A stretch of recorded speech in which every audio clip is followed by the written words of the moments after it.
On my 69th birthday, my son sent me a text. It contained just 2 sentences, and his wife even liked the message. That single text ended up costing them their access to a $30 million family fortune. What happened next is a story about what happens when you mistake a father's kindness for a fool's weakness. If you believe that family should be built on respect, not entitlement, then please like this video and subscribe to the channel.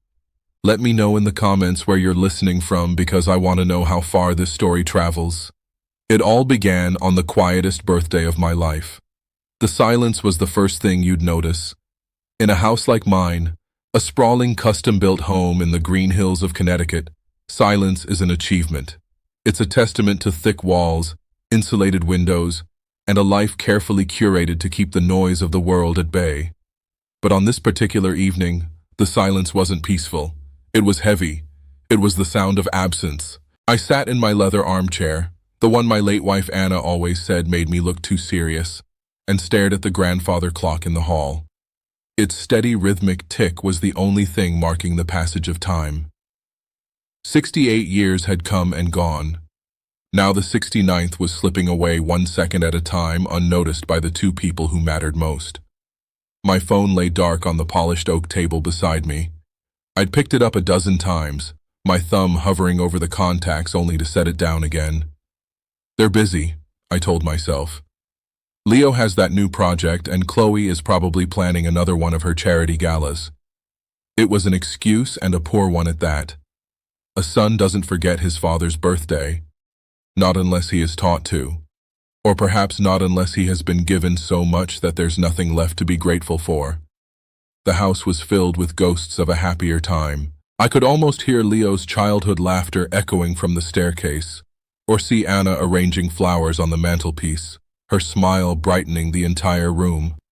After she was gone, I had poured everything I had left into our son.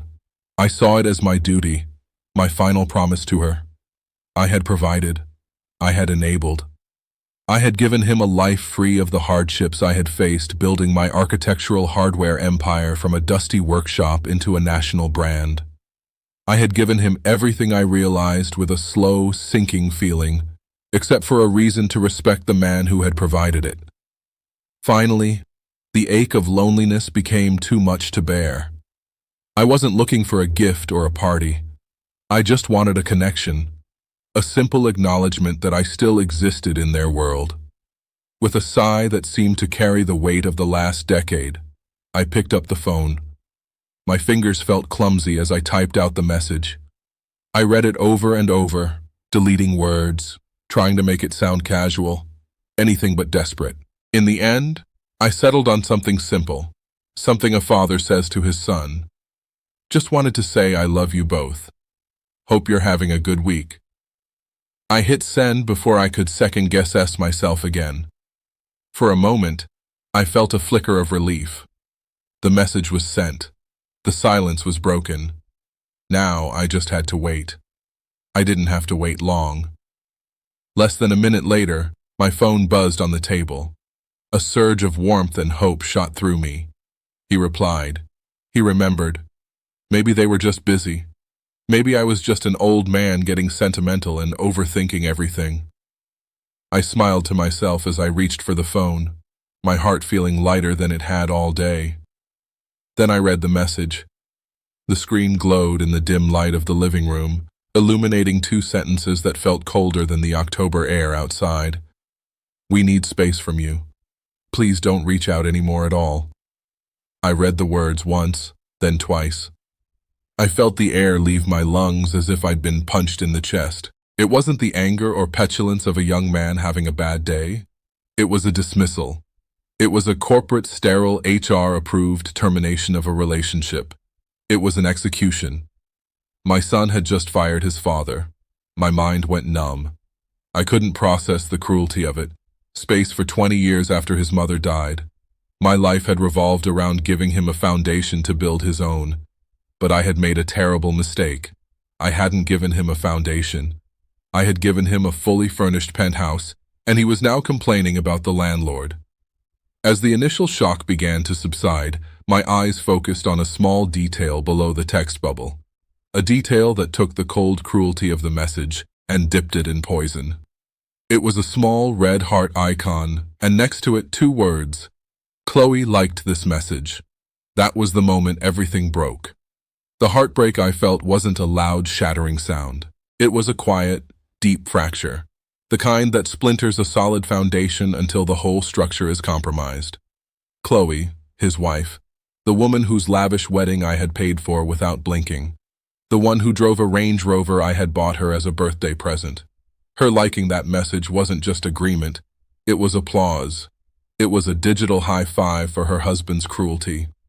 In that moment, I saw their partnership with blinding clarity. They weren't just a couple. They were a team united in their entitlement. The memories, the ones I had pushed aside for years to keep the peace, came flooding back.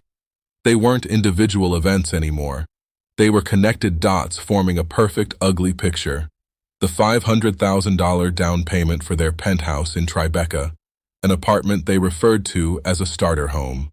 The constant stream of credit card statements that arrived at my address, filled with charges from designer boutiques and 5-star resorts, all quietly paid for my accounts. I remembered the phone call just 6 months ago. Leo's voice, breezy and casual, asking for $200,000 to fund Chloe's latest business idea, an online gallery for emerging artists. He'd presented it not as a request, but as a notification of a withdrawal. When I had gently suggested he should perhaps use some of his own capital, he had laughed. "Dad, this is my capital. It's the family money." I had let it go. I had transferred the money. I had always transferred the money because I loved my son and because I was a fool who believed that one day he would wake up and understand.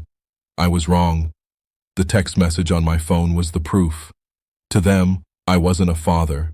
I wasn't even a person. I was a resource, a fund, an endless, faceless supply of money that was getting inconveniently sentimental in its old age, and now the resource was being told to stop making contact. I stood up and walked to the window, looking out at the manicured lawn stretching into the darkness. The garden Anna and I had planted together, the home I had built for my family. A profound coldness settled over me, extinguishing the last embers of my sadness. In its place was something new, something hard and clear and utterly calm. It wasn't anger. It was resolve. You cannot reason with entitlement. You cannot negotiate with disrespect. You can only cut off its supply. I walked back to the table and picked up my phone. My hands were perfectly steady. I opened Leo's contact information. I scrolled down to the bottom and pressed the button that said, "Block this caller." A confirmation message popped up. I pressed block contact without a flicker of hesitation. Then I did the same for Chloe. The digital silence was now complete, and it was on my terms. Then I made a second call. It rang twice before a familiar professional voice answered. "David Sterling." "David, it's Elias," I said, my voice even and calm. "Sorry to call so late." "Elias, no trouble at all. Everything all right?" There was a note of concern in his voice. David had been my lawyer and my friend for 30 years. He had drafted my will, set up my company, and most importantly, he had set up the Thorne Family Revocable Trust. "Everything is perfectly clear," I replied. "We need to meet first thing tomorrow morning. It's time to make some significant adjustments to the trust." The drive to David Sterling's office the next morning felt different. I wasn't driving through the familiar winding roads of my town. I was moving through a new landscape, one defined by the cold clarity of my decision. The autumn leaves, which yesterday might have seemed beautiful and melancholic now, just looked like dead things waiting to be swept away. There was no sadness left in me. There was only a quiet, resolute purpose. Sterling and Associates occupied the top floor of a glass tower in Stamford that overlooked the Long Island Sound. It was a world of quiet power, smelling of expensive leather and old paper, a place where fortunes were protected and dynasties were managed through carefully worded documents. David was standing by his panoramic window when his assistant showed me in. He was a man tailored as sharply as his legal arguments, his silver hair perfectly in place, his suit a testament to understated wealth. He turned, and his eyes, which could dissect a contract with surgical precision, met mine. There was no pity in his gaze, only a deep, knowing understanding. He gestured to one of the leather chairs opposite his vast mahogany desk. "Elias," he said, his voice calm. "Coffee?" I shook my head and sat down. "Thank you, David. I just need to get this done." He nodded slowly, taking his seat. He folded his hands on the pristine desk, a single thick file placed squarely in the center between us. He didn't ask what was wrong. He didn't offer condolences. He simply waited. He was a good friend and an even better lawyer. He knew this wasn't a social call. I explained the events of the previous night, not with the trembling voice of a heartbroken father, but with the detached precision of a client reporting a breach of contract. I told him about my 69th birthday, the silence, the simple text I sent, and the 2-sentence reply I received. I even told him about Chloe's digital seal of approval, the small heart that had felt like a stiletto blade. When I finished, the silence in the office returned, but this time it felt different. It was an assessing silence, a weighing of facts. David leaned back in his chair, his expression unchanged. "I've been waiting for this call for 5 years, Elias," he said, his voice even. "Ever since Leo's 30th birthday party, the one you hosted at the yacht club. Do you remember what he said during his toast? He thanked you for providing the seed capital for his life, as if he were a startup and you were just an early-stage investor. I knew then that he didn't see you as a father anymore. He saw you as a bank. And Chloe, she's not just a beneficiary of that bank. She's the chief financial officer." Hearing my own unspoken fears articulated so clearly by a rational man like David was a profound relief. It was a validation. It wasn't me being a bitter old man. This was a reality that had been visible to others for a long, long time. I had just been the last one to accept it. David slid the thick file across the desk. The gold lettering on the cover was stark. The Thorne Family Revocable Trust. Everything of significance is in here. He began, his tone shifting from that of a friend to that of legal counsel. The deed to their penthouse is held by the trust.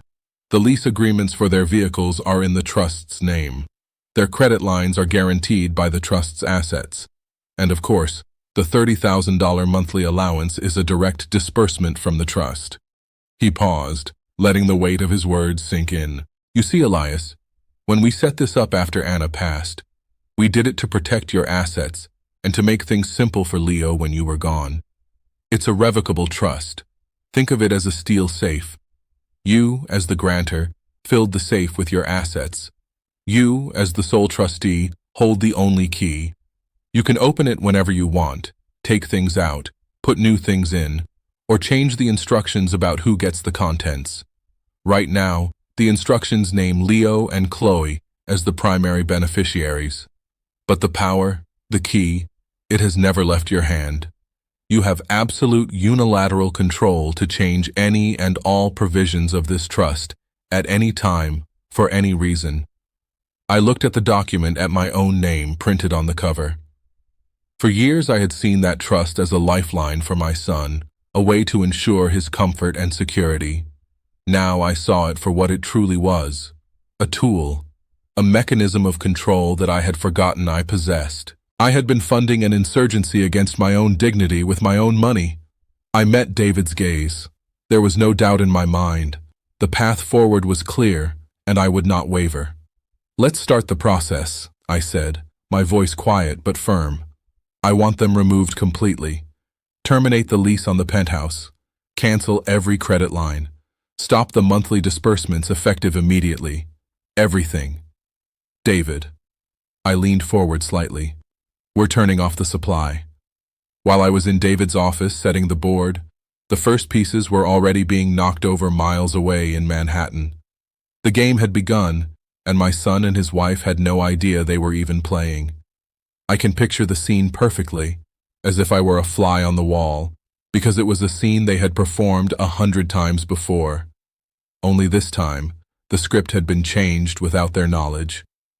They were having lunch at Purse, A restaurant where the price of a single meal could feed a family for a month. It was their natural habitat, a world of hushed tones, panoramic views of Central Park, and food that was arranged more than it was cooked.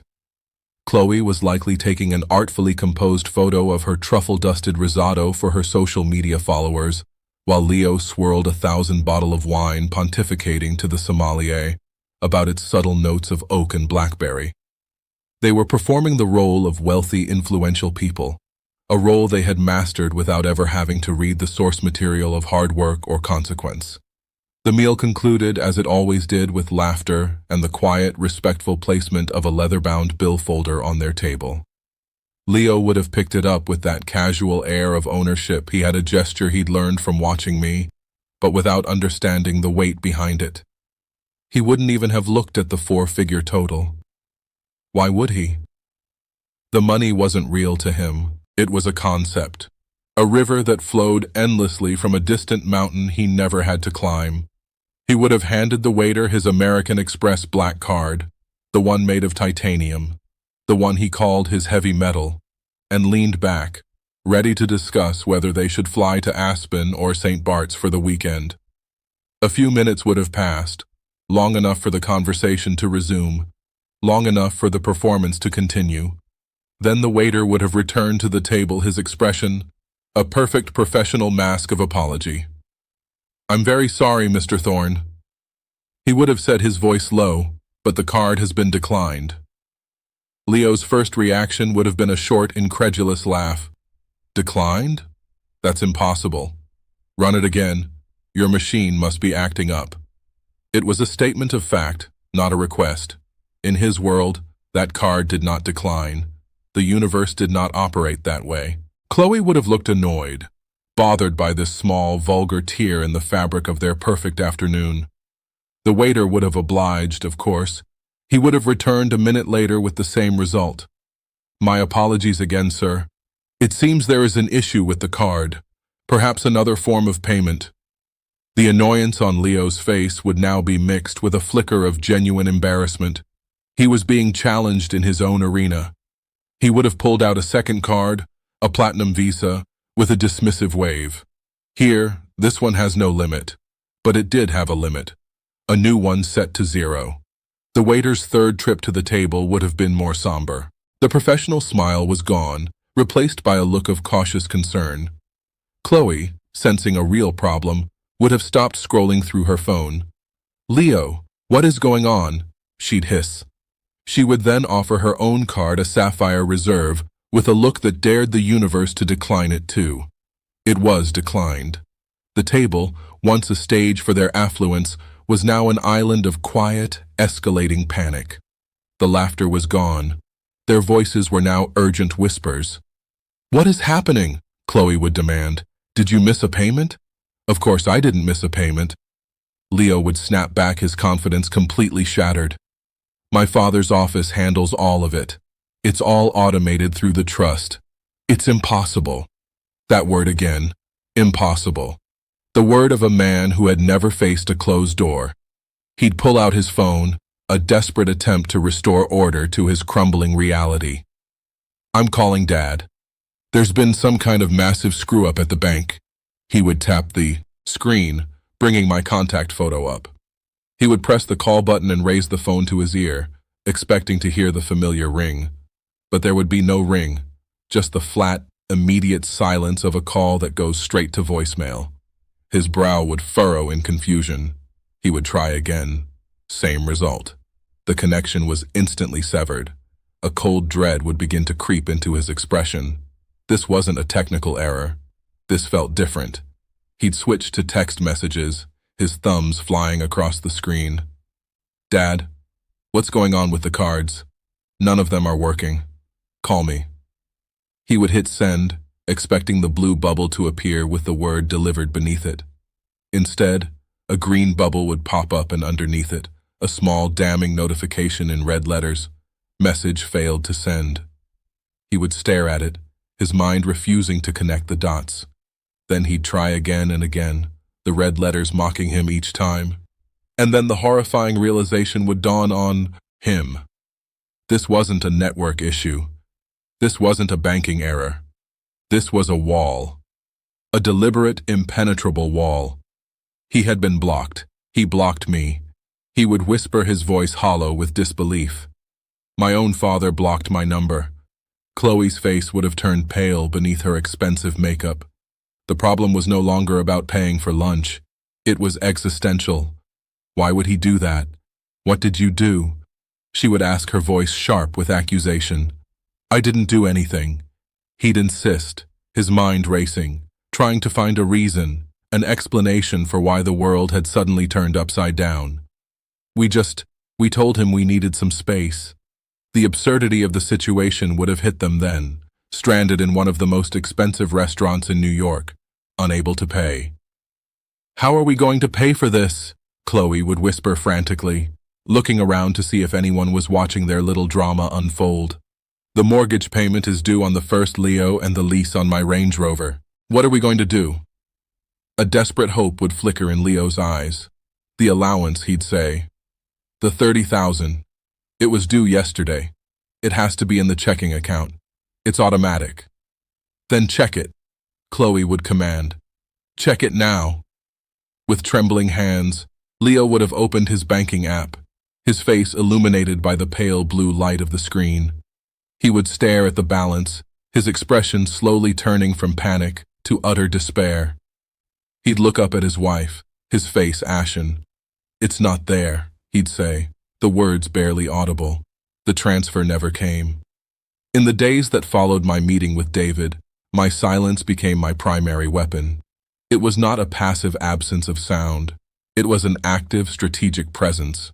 While my son and his wife were screaming into a void, my life became more peaceful than it had been in years. I tended to my garden.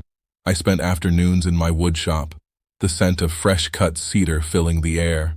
I read the books I'd been meaning to get to for years. I did not check my phone obsessively.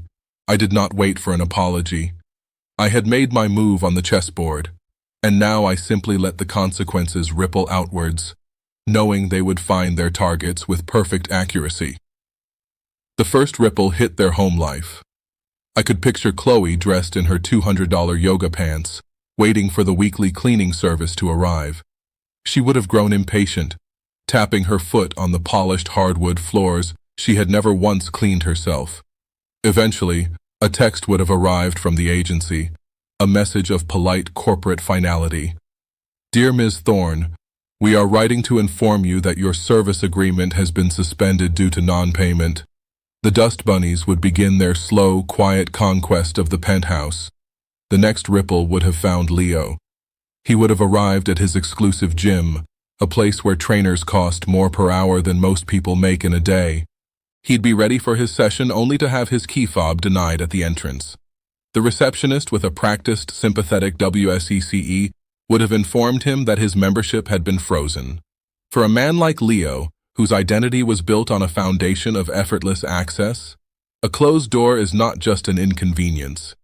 It's an insult to his very being. Then the smaller daily comforts would have vanished. The curated boxes of organic, pre-portioned meals would stop appearing at their doorstep. They would be forced to navigate a grocery store, a place they probably viewed with the same anthropological curiosity as a museum. The automatic payments for their wine club subscription, their streaming services, their dog walker one by one, the invisible pillars holding up their effortless life began to crumble. The world they knew was being unplugged circuit by circuit, and that is when the next phase began, the liquidation. Pride is a luxury item, and theirs was the first thing they had to sell. I can imagine the tense, bitter conversations in their once perfect apartment. Chloe, her eyes filled with a rage born of fear, pulling out the designer handbags I had bought her. Each one a symbol of a life that was evaporating before her eyes. Leo, his hands trembling slightly, taking off the Swiss watch I had given him for his 30th birthday. They wouldn't go to a common pawn shop. Their pride wouldn't allow it. They would have visited high-end consignment boutiques on Madison Avenue, pretending they were simply curating their collection, all while desperately hoping the check would be large enough to cover next week's expenses. The very gifts I had given them out of love were now being converted into survival cash. The irony was as sharp as it was painful. Their arrogance, once a fortress, was now just rubble. In its place, a raw, primal fear began to grow. The world, for the first time in their lives, was not bending to their will. The safety net they had taken for granted, the one they never even acknowledged, was gone. They were in a free fall, and the ground was rushing up to meet them. Fear is a powerful teacher. It's the one lesson I realized I had failed to give my son, and now the world was teaching it to him for me. Their attempts to reach me became more frantic. My phone, which I kept on silent in my study, became a silent testament to their desperation. Unfamiliar numbers would flash on the screen. I'd let them go to voicemail. An hour later, I would listen. It was always Leo, his voice tight with a forced artificial calm. "Dad, it's me. I'm calling from a friend's phone. Pick up. This isn't funny anymore. We need to talk." The word need was still there. He still believed he was in a position to make demands. More calls came. More texts from numbers I didn't recognize, each one more urgent than the last. They were a frantic storm beating against the stone walls of my silence. But inside those walls, I was at peace. I didn't need to block these new numbers. My silence was the only block necessary. It was my answer to every question, my response to every demand, and my rebuttal to every accusation. It was a constant, unwavering, and deeply unsatisfying no. They had asked for space. I was simply giving it to them in a way they had never expected. A month passed. For me, it was a month of quiet routine and newfound peace. For them, it was a month of slow-motion drowning. David kept me informed of the key developments, not out of a sense of gossip, but as a matter of legal record. I knew the money they'd gotten from selling their trinkets wouldn't last. It was like using a teacup to bail out a sinking yacht. They were patching small holes while a gaping chasm was opening up beneath the waterline. And after 30 days of silence, I knew the real storm was about to hit. It arrived in the form of a single piece of paper. It would have been taped to the heavy imported wood of their penthouse door, an official notice from the building's management company. Its stark black and red lettering, a violent contrast to the serene elegance of their hallway. It was a notice to vacate for non-payment of rent. I can imagine the moment Leo found it. The confusion, the immediate assumption that it was a mistake, a clerical error meant for someone else. Then the dawning horror as he read the details. Tenant named the Thorne Family Trust. Amount overdue. 2 months' rent totaling $60,000. Chloe's reaction would have been disbelief, followed by pure rage. Rent? She would have shrieked the word foreign and insulting on her tongue. What do you mean, rent? We own this place. Your father bought it for us. And that would have been the moment of true soul-crushing revelation for my son. He would have had to admit the truth perhaps for the first time even to himself. I thought he did. He'd stammer. He always just handled it. They were living in a gilded cage and had never once thought to ask who held the key. The foundation of their entire life, the very floor beneath their feet, wasn't solid ground. It was a rental agreement, and the lease had just expired. The security they had felt was an illusion, and it had just vanished, as if the universe had decided to choreograph their downfall with maximum efficiency. The second blow landed that very same afternoon. Reeling from the eviction, noticed their world shrinking to the 4 walls. They had less than 30 days to vacate. Chloe must have decided she needed to escape. Maybe she was going to a friend's house to complain or to her mother's to cry. She would have stormed out of the building, her face a mask of fury, and walked towards the spot where she always left her white Range Rover. But the car wasn't there. In its place was a tow truck, its yellow lights flashing with a kind of cheerful indifference.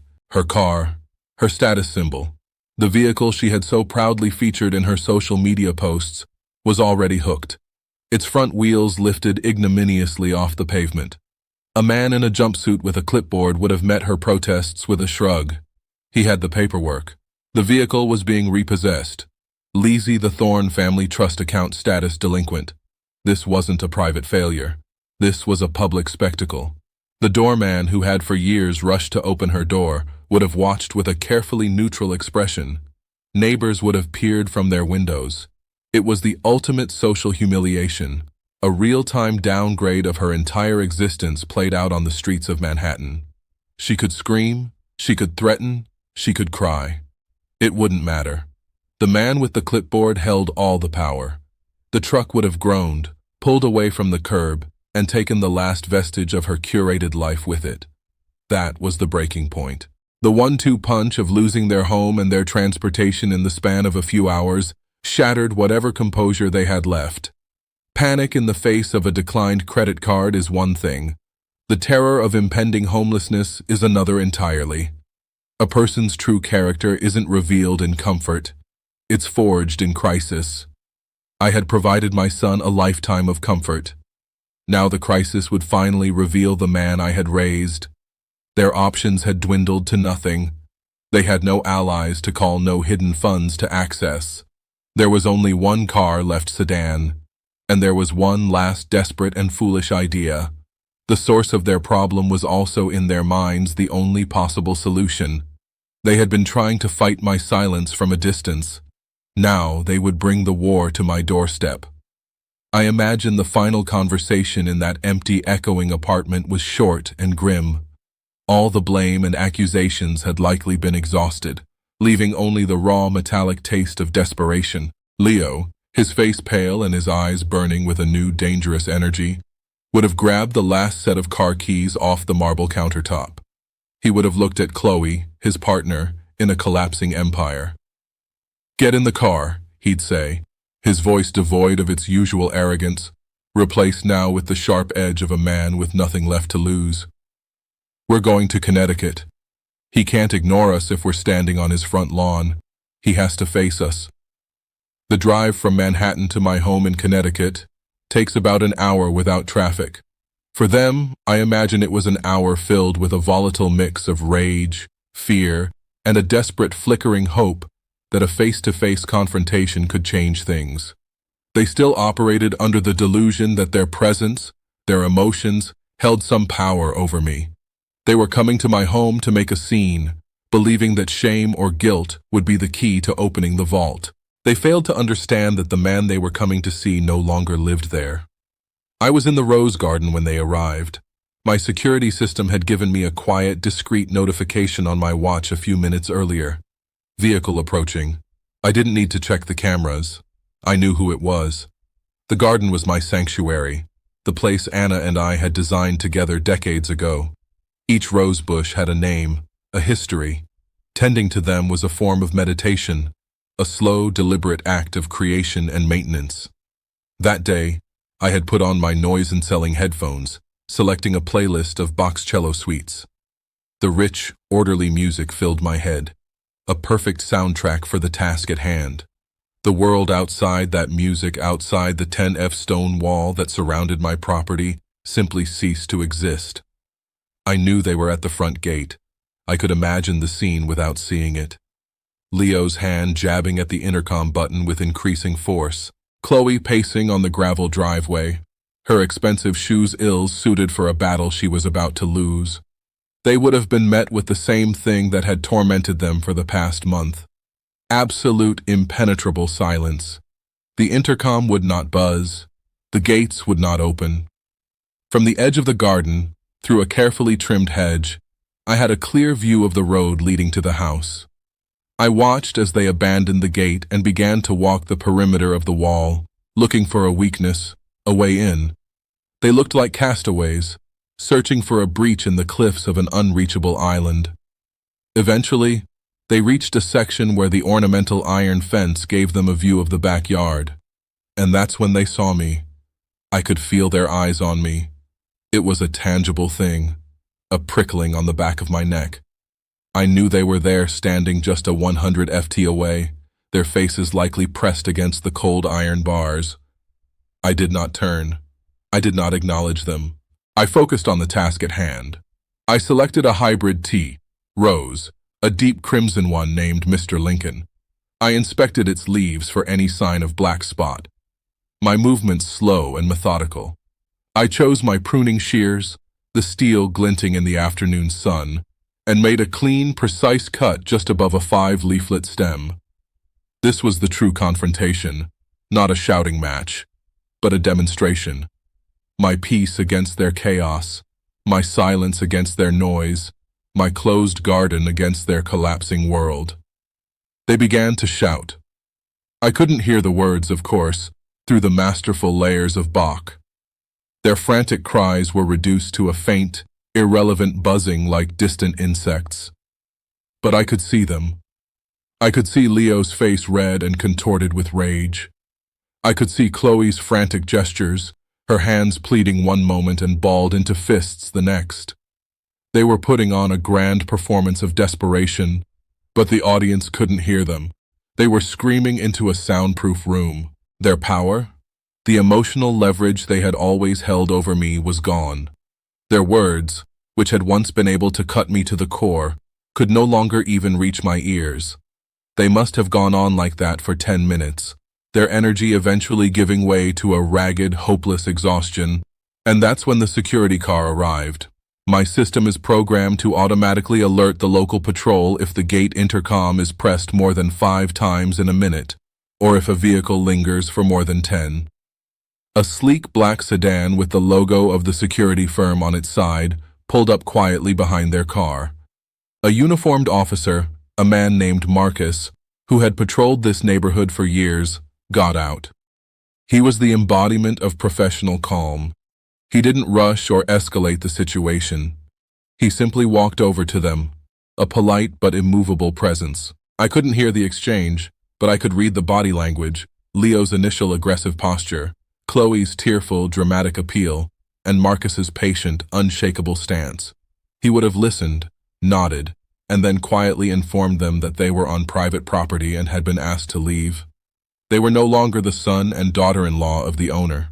They were trespassers. The defeat was absolute. There were no more cards to play. They slumped back to their one remaining car, all the fight gone out of them, and drove away. Marcus's car waited until they were out of sight before pulling away itself. The silence returned, this time deeper and more complete. Only then did I turn. I took off my headphones and the sound of the real world rushed in the gentle breeze, the chirping of a finch in the oak tree. I walked over to the Mr. Lincoln rose bush. I snipped the perfect deep red bloom I had just pruned and held its fragrance rich and complex. I had weathered their final desperate assault without raising my voice, without taking a single step outside my garden. I had won not by fighting back, but by simply refusing to be part of their storm. The drive back to the city must have been a long and silent one. Their final desperate gambit had failed in the most humiliating way possible. They had brought all their fury and desperation to my door and had been turned away not by an angry confrontation, but by a wall of serene indifference. They had been dismissed. Their power was gone. Their resources were gone. And now, their hope was gone. What followed was the inevitable final stage of their collapse, the complete unraveling. It began that evening. It was a storm of communication directed at a man who was sitting peacefully in his study, reading a book on Roman history. The calls came from numbers I didn't recognize one after the other, a frantic digital assault. I had set my phone to automatically silence and log any calls not from my contact list. I didn't have to lift a finger. The technology did the work, acting as a silent digital butler, turning away unwanted guests at the door.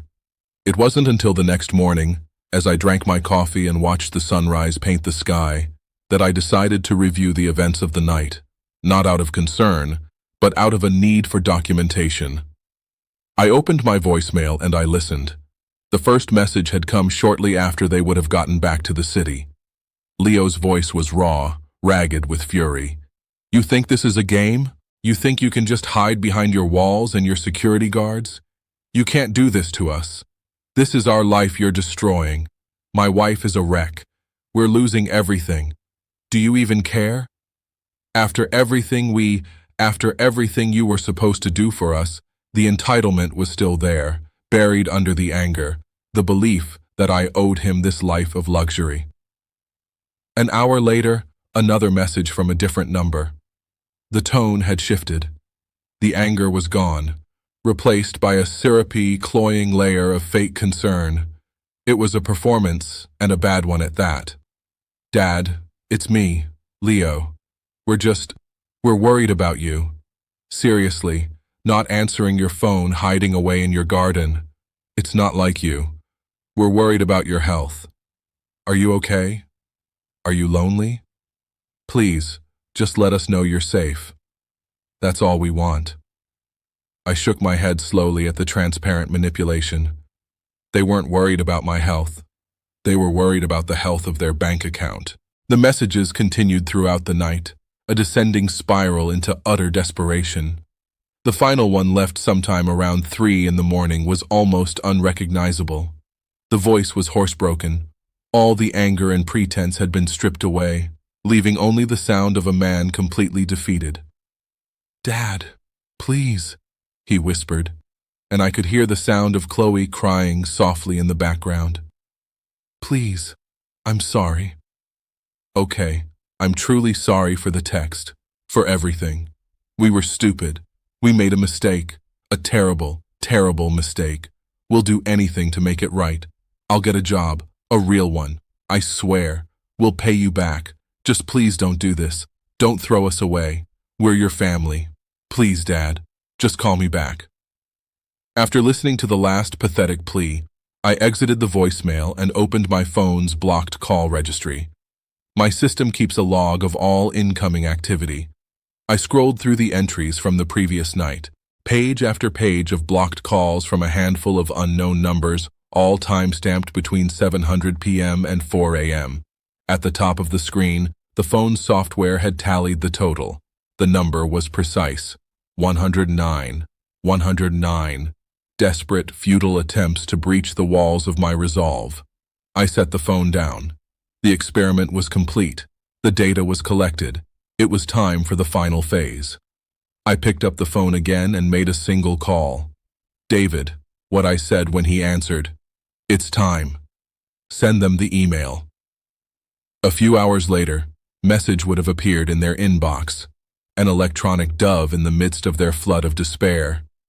It would have come not from me, but from the formal, intimidating address of Sterling and Associates. The subject line would have been simple: meeting regarding the Thorne Family Trust. The message itself was brief, professional, and devoid of any emotion. "Dear Mr. Thorne and Ms. Thorne, on behalf of my client, Elias Thorne, I am writing to invite you to a meeting to discuss the future of the Thorne Family Trust. The meeting will be held at our offices this Friday at 1000 a.m. sharp. Please confirm your attendance at your earliest convenience." I knew exactly how they would interpret that email. They would not see the cold legal formality. They would not recognize the language of a summons. They would see it as a white flag of surrender. They would believe that their campaign of desperation, their 109 calls, their pathetic apologies had finally worked. They would think they had broken me.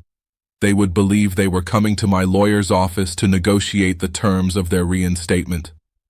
They had no idea they were simply coming to sign their own death warrant. The morning of the meeting, I arrived at David's office an hour early. We sat in his private study, the final notarized documents resting between us on his desk. There was no last-minute hesitation, no flicker of doubt.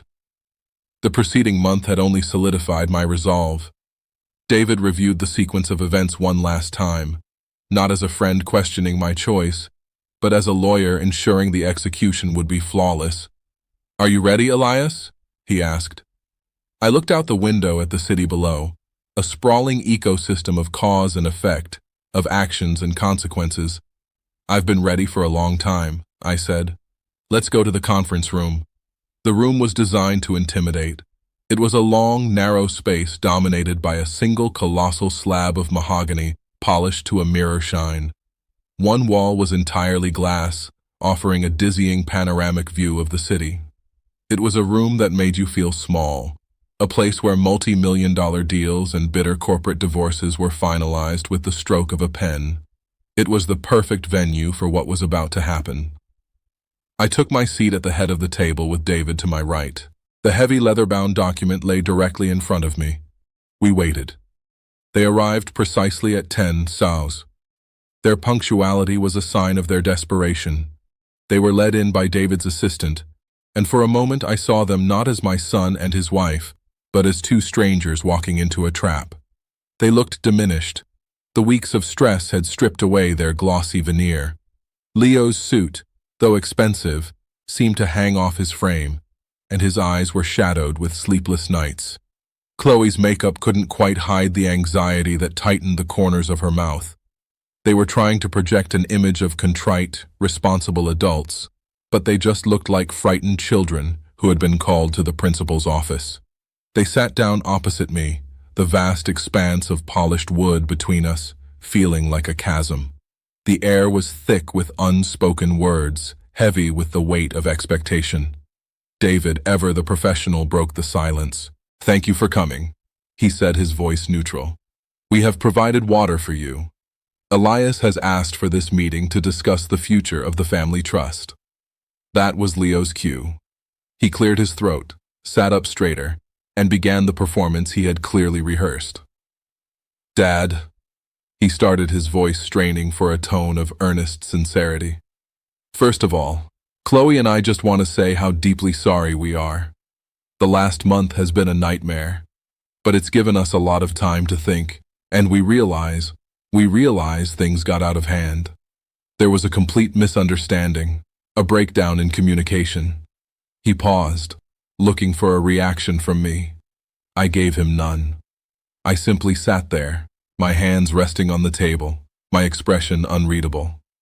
My silence unnerved him, and he rushed to fill it, his words tumbling out faster now. "We've been under a tremendous amount of stress lately with work and, well, everything. And we acted poorly." That text message, it was inexcusable. It was sent in a moment of frustration, and we never ever meant for it to hurt you. We love you, Dad. You're our father, and that's the most important thing. Chloe, on cue, reached across the table as if to touch my hand, her eyes welling up with crocodile tears. "We love you so much, Elias," she whispered. I continued to listen, my gaze steady. His speech was a masterpiece of evasion. It was filled with we and us, with external pressures and mutual misunderstandings. There was no ownership, no real accountability. He wasn't apologizing for what he did. He was apologizing for how I had reacted. He was apologizing because he was desperate, because his entire world had been taken away and he wanted it back. He spoke for another 5 minutes, his monologue winding through a maze of flimsy excuses and hollow promises about how things would be different from now on. When he finally sputtered to a stop, the silence that fell upon the room was even heavier than before. He looked at me, his eyes pleading, searching for a sign of forgiveness, a crack in my resolve. He was waiting for a conversation, a negotiation. He was expecting me to list my grievances, to demand new terms, to engage in the familiar emotional dance we had done so many times before. I let the silence stretch, letting their discomfort build to an almost unbearable level. Then, with a slow, deliberate motion, I placed both my hands on the leather-bound document in front of me. The sound of my palms on the smooth cover was the only noise in the room. I did not raise my voice. I did not argue with his points or dissect his insincere apology. There was nothing left to debate. I pushed the document forward. It slid across the mirror-like surface of the table, its weight making a soft hissing sound as it traveled the distance between us. It came to a stop directly in front of Leo. He stared down at it as if it were a venomous snake. Then, for the first time in the meeting, I spoke. My voice was calm, level, and completely devoid of the emotion he had been trying so hard to provoke. "Thank you for sharing that, Leo," I said. "I have listened. Now, I would like you to look at this." I tapped a finger on the embossed gold lettering on the cover. "This is the amended and restated Thorne Family Revocable Trust. I believe it will answer all of your questions about the future." With trembling hands, Leo reached for the document, Chloe leaning in so close their heads were nearly touching. They opened the leather cover. I watched them as their eyes scanned the dense pages flitting past the complex legal jargon, the paragraphs of impenetrable lawyer speak. They weren't reading for comprehension. They were searching for the numbers for the familiar clauses that had been the bedrock of their entire adult lives. Their fingers fumbled as they turned the pages of frantic search for a reality that no longer existed. I decided to guide them. My voice cut through their panicked silence, calm and clear. "You can turn to page 12, I said. Section 3. It's the section on primary beneficiaries. I believe you'll find it has been simplified." Leo's finger traced the lines of text, his breathing growing shallow. I gave him a moment to find it. Then I continued laying out the facts with the dispassionate precision of a surgeon announcing a terminal diagnosis. "As you can see," I explained Clause 3.1, which previously named you Leo and you, Chloe, as the sole and primary beneficiaries of this trust, has been legally and irrevocably removed. Chloe let out a small choked sound. Leo just stared at the page as if willing the words to rearrange themselves. "Furthermore," I continued, my voice unwavering, Clause 3.2.2, the provision which stipulated the terms of the monthly $30,000 allowance and the payment of all associated credit lines and leases has been deleted in its entirety.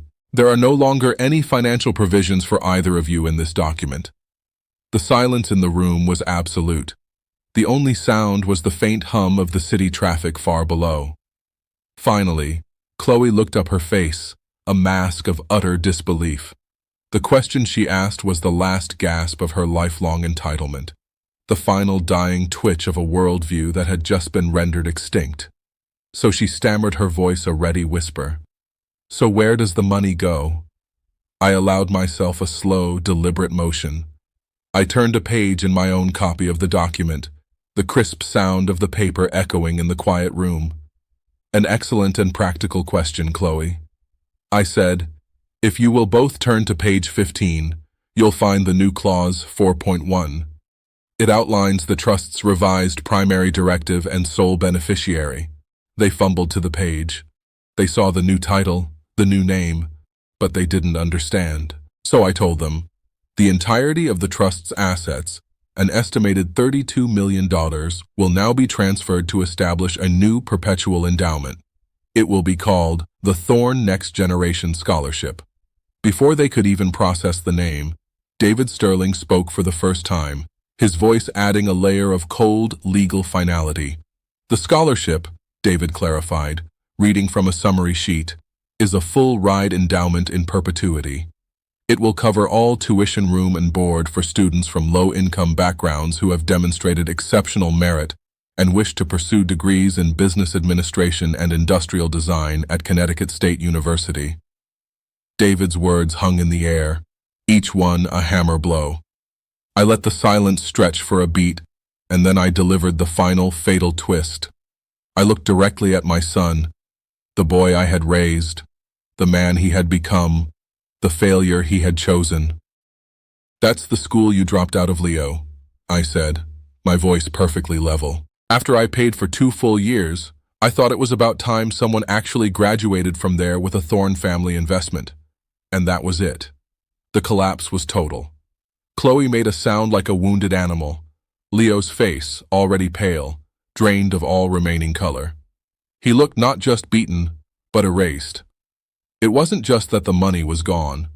It was that his greatest personal failure, the opportunity he had squandered out of laziness and arrogance, had been taken from him, and immortalized as a monument to someone else's success. The foundation of his new life would be built upon the rubble of his old one. It was a perfect, inescapable, and legally binding form of poetic justice. They hadn't just lost their future, they had lost their past. 6 months later, I stood at a podium in a university auditorium. The air didn't smell of expensive perfume and catered food, but of old books and fresh paint and limitless potential. I wasn't surrounded by the wealthy and the powerful, but by students and their families, their faces bright with a pride that money could never buy. I looked happier, healthier, and more at peace than I had in 20 years.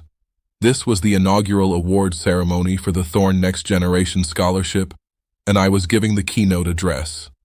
I spoke about my own life, about starting a business in a dusty garage with nothing but a set of tools and an idea. I spoke about the dignity of work, the value of a second chance, and the difference between a price tag and true worth. A legacy, I told them, is not what you leave for people. It's what you leave inside of them. As I looked out at the faces of the young, ambitious students who would now have the opportunity my own son had thrown away, I knew I had finally made a sound investment. At that same moment across the state, my son was learning the language of consequence, a language I had failed to teach him. In a short, silent scene, you could see his new life. The sprawling penthouse was gone, replaced by a small two-bedroom apartment above a laundromat. The expensive suits were gone, replaced by the high-visibility vest of a logistics coordinator. I saw him on a loading dock, a clipboard in his hand, looking tired but focused, his shoulders squared with a responsibility he had never known. And Chloe, her social media empire, a distant memory, was now managing a boutique clothing store in a suburban mall. I saw her patiently folding sweaters, her expression strained but resilient. The false glamour of her old life replaced by the stark reality of an hourly wage. Their life was no longer beautiful or easy. It was difficult. It was a struggle. And for the very first time, it was theirs. Their relationship, I imagined, was a tense and fragile thing, but it was being rebuilt on the solid, unforgiving ground of reality. As I finished my speech, and the applause filled the auditorium, my final thoughts were a quiet voice over, a letter to the past. I had spent 30 years of my life writing checks. I finally realized it was time to start building a legacy. The last and most important gift I ever gave my son wasn't money. It was the very thing he had so cruelly asked for. It was space. The space to fail, the space to learn, the space to finally, on his own terms, stand up. In losing their inheritance, I had given them a chance to earn their own lives. In the process, I had reclaimed my own peace. And perhaps I thought one day I might get my son back. Not as a dependent, but as an equal. A relationship built not on obligation, but on a foundation of mutual hard-won respect. Later that evening, I was back home sitting in the garden as the sun set, casting long shadows across the lawn. The air was cool and quiet. My phone, which had been silent for 6 months, buzzed on the small table beside me. I picked it up. It was a text message from a number I did not recognize. The message contained a single word, one word, and a question mark. Dad. I stared at the screen for a long moment. There was no desperation in the text, no demand. It was just a question, an opening, a first step across a vast canyon of silence. A small, enigmatic smile touched my lips. It wasn't a smile of triumph or forgiveness, but a smile of quiet satisfaction. The power to answer, the power to decide the future was now entirely mine. I placed the phone screen down on the table. I didn't need to answer right away. I leaned back in my chair and listened to the sounds of the evening. The silence was no longer heavy with absence. It was light and filled with possibility. For the first time in a very long time, the silence felt like a beginning.